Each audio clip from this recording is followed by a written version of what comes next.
Guys, hello mga bestie, good morning. Nandito po ako sa amin. Meron po akong client.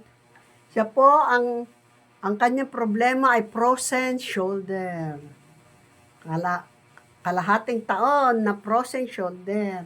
Ganito po ang paraan para maalis yung frozen shoulder. Ginamitan ko po siya ng aparato. Tapos na kami sa detox. Siyempre, dinetox ko muna. Bago ito, sa hammer massage. Pang hammer massage na po kami. Yung para hindi na bumabalik ang sakit. Ito, sasaraduhan ko na po siya. Ito po hammer massage.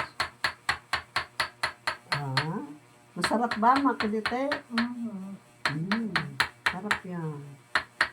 Kaya kinakailangan pong i-hammer massage para hindi na bumabalik ang sakit. Yan.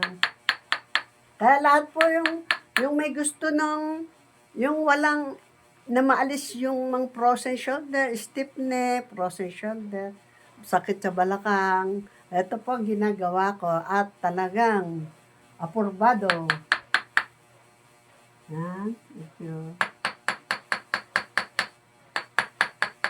Yan. Yan.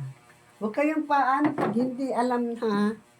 Yan po ang isa para. Tapos, ito po yung massage therapy naman ng kamay.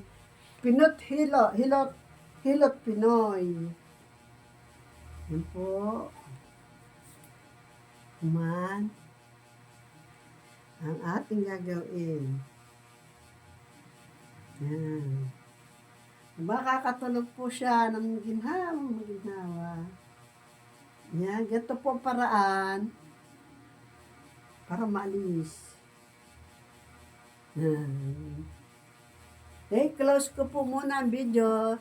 Sabi, nangako po siya na pag gumaling lang siya ay sasayaw. Kaya mamaya po tayo sasayaw.